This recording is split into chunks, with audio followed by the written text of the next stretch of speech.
Welcome students, मैं am Kumar Singh, chemistry instructor, फिर से सॉलिड स्टेट के न्यूमेरिकल को आज कंटिन्यू कर रहा हूँ।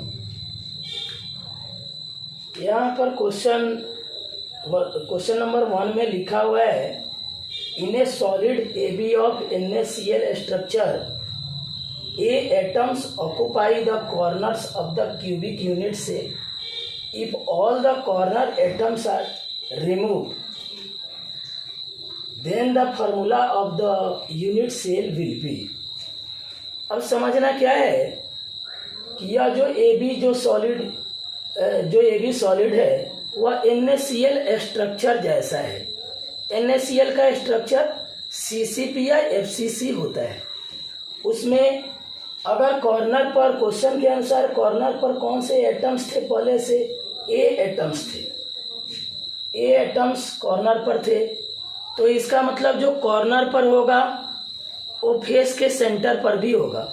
क्योंकि CCP को हम लोग यूनिट सेल के रूप में उसे FCC बोलते हैं। कॉर्नर पर A होगा तो फेस के सेंटर पर भी होगा। तो B गारंटी है कि वह ऑक्टाहेड्रल वॉइड्स को ऑक्यूपाई करेगा। ऑक्टाहेड्रल वॉइड्स दो जगह पाया जाएगा, या तो एज सेंटर में होगा और साथ साथ बॉडी सेंटर में होगा। तो यहाँ पर जो हम लोग प्रॉब्लम सॉल्व करेंगे तो इसमें हम लोग को दिख रहा है कि A वाला जो है वो कॉर्नर पर है तो फेस सेंटर पर भी होगा।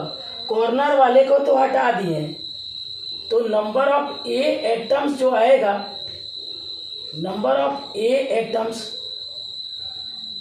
ए कितना होगा, तो कायदे से इसको कॉर्नर पर अगर रहता तो 8 इंटू 1/8, चूंकि कॉर्नर एटम्स का ईच का कंट्रीब्यूशन 1/8 पार्ट होता है और क्यूब में 8 कॉर्नर्स होते हैं।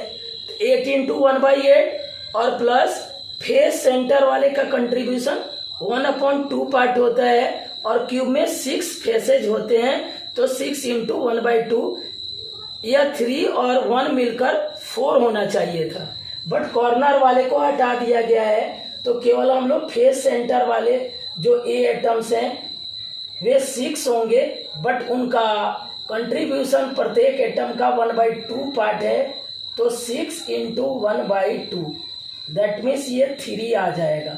A का नंबर कितना आ जाएगा? 3। अब जो B है वह B कहाँ रह रहा होगा? B ऑक्टाहेड्रल वॉइड्स को ऑक्यूपाई कर रहा होगा। B कहाँ रह रहा होगा? OB में, ऑक्टाहेड्रल वॉइड्स में। ऑक्टाहेड्रल वॉइड्स दो जगह होता है, एक बॉडी सेंटर पर और दूसरा कहाँ? एज सेंटर पर। एक होगा बॉडी सेंटर और दूसरा कहाँ आएगा? Edge centre. एक बॉडी सेंटर और दूसरा एज सेंटर। बॉडी सेंटर और दूसरा कहाँ आएगा? Edge centre.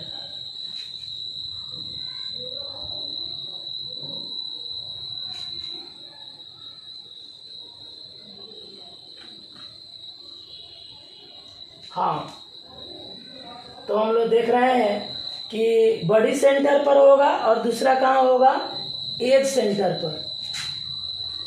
बॉडी सेंटर का कंट्रीब्यूशन 1 पार्ट होता है, तो इसके चलते B एटम 1 हो जाएगा, और एज सेंटर पर रहने वाले का कंट्रीब्यूशन 1/4 पार्ट होता है। चूंकि टोटल एज 12 होंगे तो 12 इंटू 1/4 और A 3 आ जाएगा। टोटल का सम कितना होगा? 4। मतलब जो B एटम्स हैं उनका नंबर 4 आएगा और A एटम्स का नंबर कितना आएगा? 3 आएगा। तो A और B के एटम का जो रेशियो होगा उसी को हम लोग फार्मूला ऑफ द कंपाउंड बोलेंगे। यहाँ पर formula of the unit cell A3B4 हो जाएगा। तो हमारा करेक्ट आंसर C होने वाला है। अब क्वेश्चन नंबर 2 को ध्यान से देखें। In a body centred cubic arrangement the ion A occupies the center while the ions of B occupy the corners of a cube. The formula of the crystal is। हमें क्या निकालना है कि A जो है वो बॉडी के centre पर है और बी जो है वो क्यूब के कॉर्नर्स पर है। तो सबसे पहले कॉर्नर के चलते बॉडी सेंटर के चलते जो कंट्रीब्यूशन आएगा वह कितना आएगा? बॉडी सेंटर के चलते जो कंट्रीब्यूशन आएगा वह 1 आता है और हमारा बॉडी सेंटर पर कौन है? ए है। ए जो है बॉडी सेंटर पर है तो नंबर ऑफ ए एटम्स कितना हो जाएगा? ए एटम्स कितना हो जाएगा? ए 1 हो जाएगा। नंबर ऑफ ए एटम्स, ए के एटम्स जो होंगे वह 1 होंगे। क्यों? क्योंकि ए बॉडी सेंटर पर रहता है और क्यूब में बॉडी के सेंटर पर रहने वाला किसी अदर क्यूब के द्वारा शेयर्ड नहीं रहता, वो अपने क्यूब में 1 पार्ट का कंट्रीब्यूशन करता है। तो that means number of A atoms कितना हो जाएगा? 1 हो जाएगा। और बी जो है हमारा वो कहाँ रह रहा है? वो कॉर्नर पर रह रहा है। तो यहाँ पर अगर बी की का नंबर देखा जाए, number of B, that means B atoms, number of B atoms, और एक कॉर्नर वाले का कंट्रीब्यूशन कितना होता है? 1/8 पार्ट। तो 8 इंटू 1/8 और यह भी 1 आ जाएगा। दैट मीन्स ए एटम्स भी 1 आएगा और बी एटम्स भी 1 आएगा। बट यहाँ ध्यान देना है कि फार्मूला में हम ए बी लिखें या बी ए लिखें, तो ऑप्शन में तो ए बी है, तो ये देख कर ही पता चल जा रहा है कि इसका फार्मूला गारंटी ए बी होगा।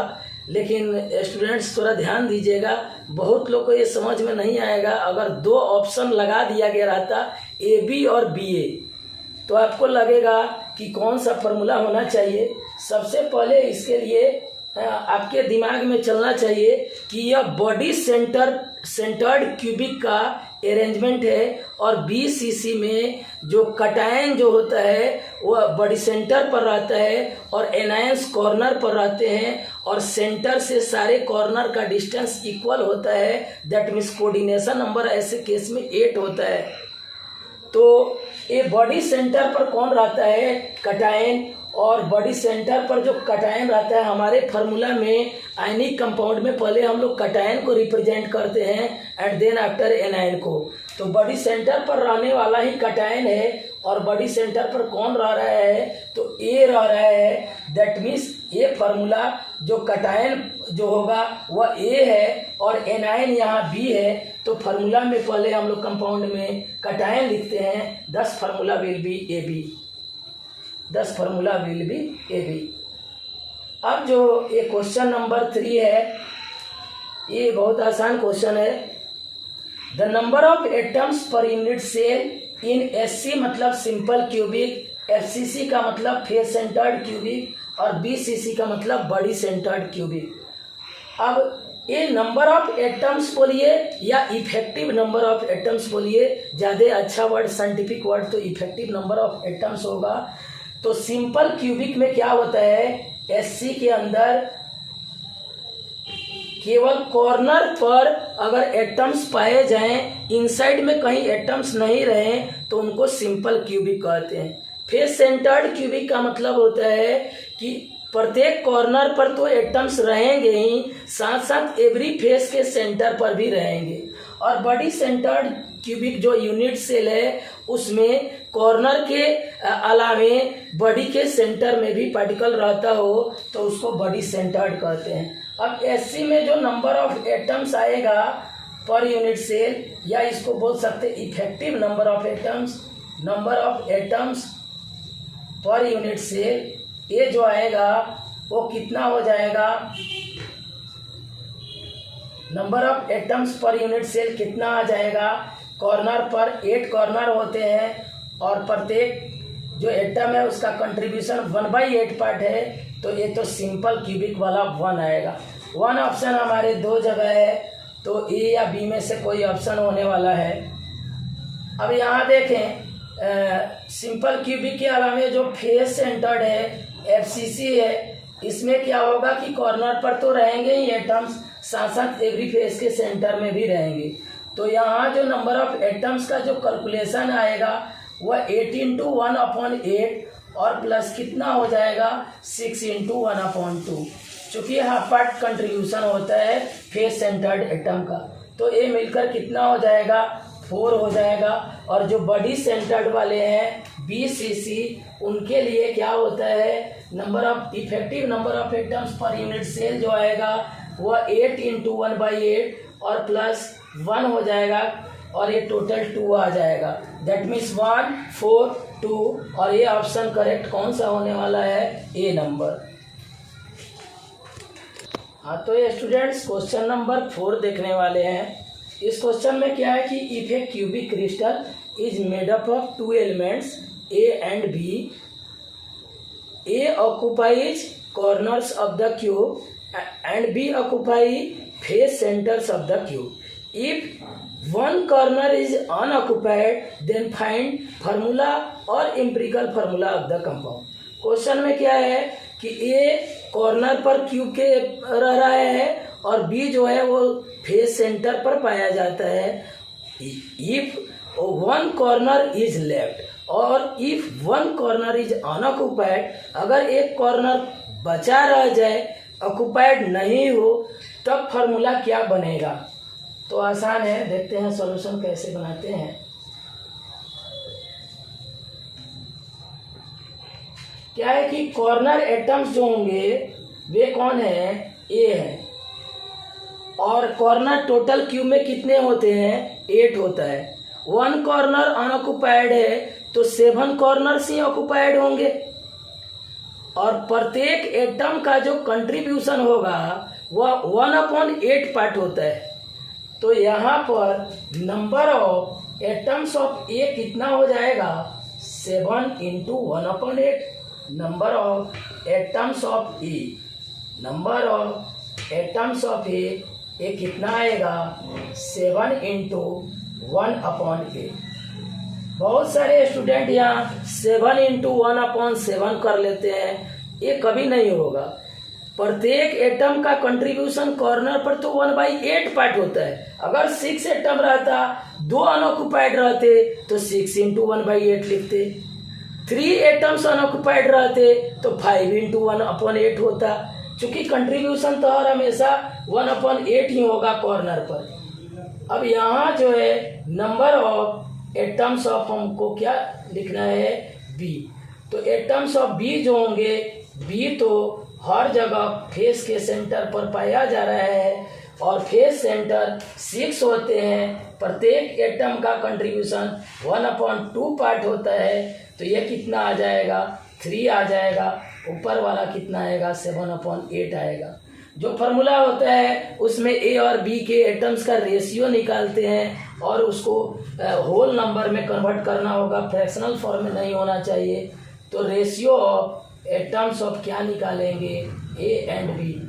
Ratio of atoms of A and B, atoms of A and B, A कितना आ जाएगा, 7/8 इस टू क्या हो जाएगा, 3।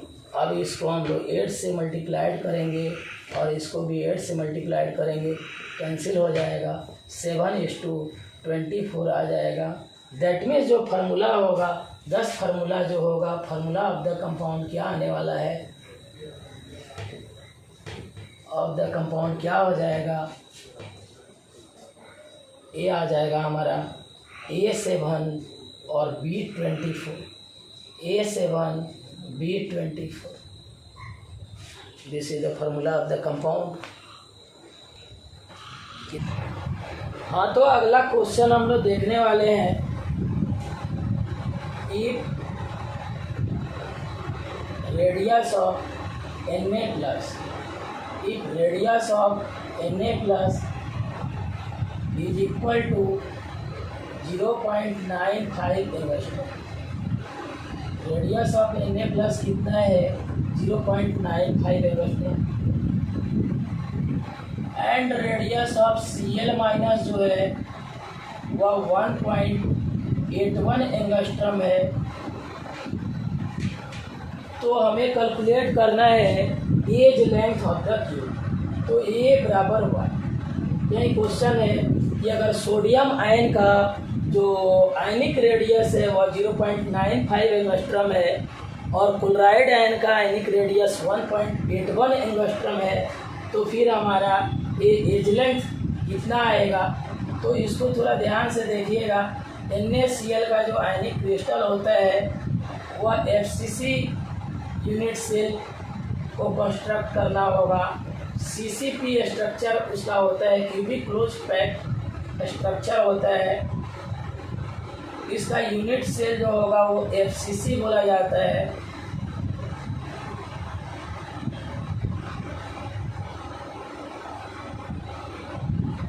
अब एक सिंपल क्यूब बना लिए।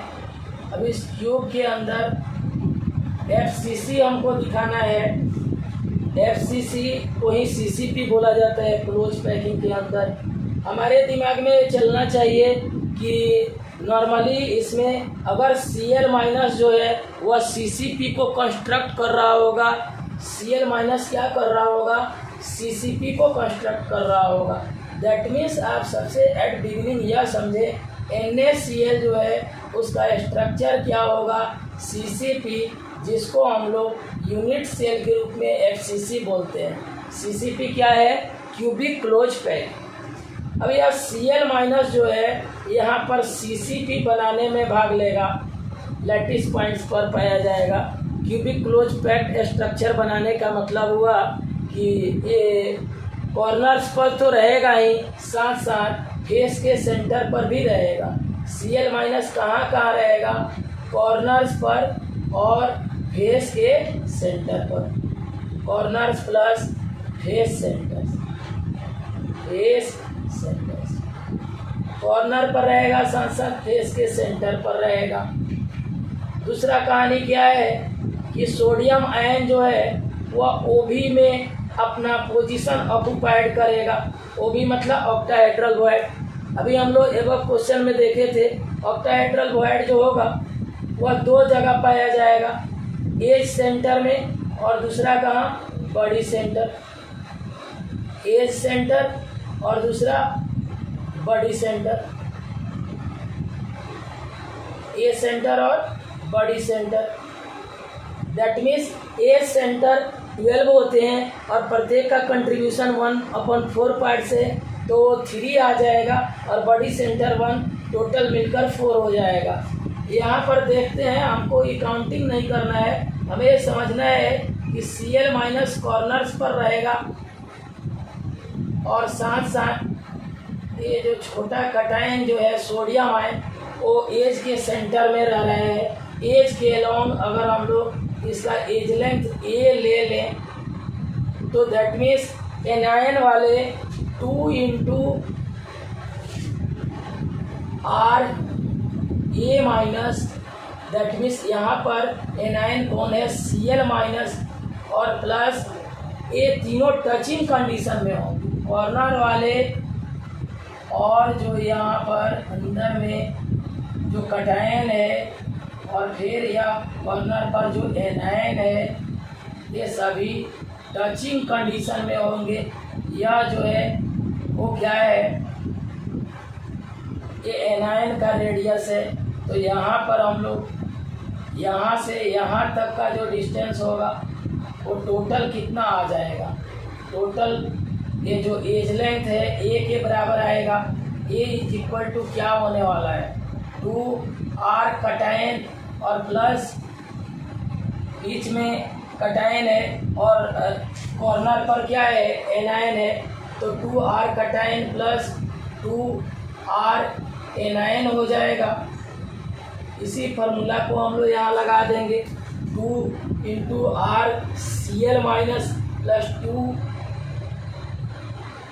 R Na प्लस, और यह हमारे पास कितने के बराबर आ जाएगा? एज लेंथ के बराबर आ जाएगा। यहाँ पर वैल्यू रख देंगे तो A बराबर 2 इंटू 1.81 हो जाएगा और यह कितना आ जाएगा? 2 इंटू 0.95 आ जाएगा। अब इसको हम लोग मल्टीप्लाइड कर सकते हैं स्टूडेंट्स। ये 2 आ जाएगा, 2 8 जा 16 होगा, 2 1 3 हो जाएगा और यहाँ पर कितना आ जाएगा, 2 5 जा 10, 2 9 जा 18 और कैरी 1 19 हो जाएगा, 1.90 आ जाएगा। इसको ऐड कर लें, अभी 2 आ जाएगा, 9 6 15 5 कैरी 1 3 1 4 और 1 5 हो जाएगा। बट आप एक बार चेक कर लेना, टीचर का कैलकुलेशन जो है कहीं मिस्टेक कर जाए तो उसको देख लेना चाहिए। वो स्टूडेंट्स का काम होता है, अब 1 छूट जाए 2 छूट जाए, अरे टीचर का ये दोष नहीं है बाबू, वो तो अपना कैलकुलेशन कर रहा है, लेकिन आपको भी एक बार चेक करना होगा। फिर हम लोग अगले क्लास में फिर नेक्स्ट वीडियो बनाएंगे।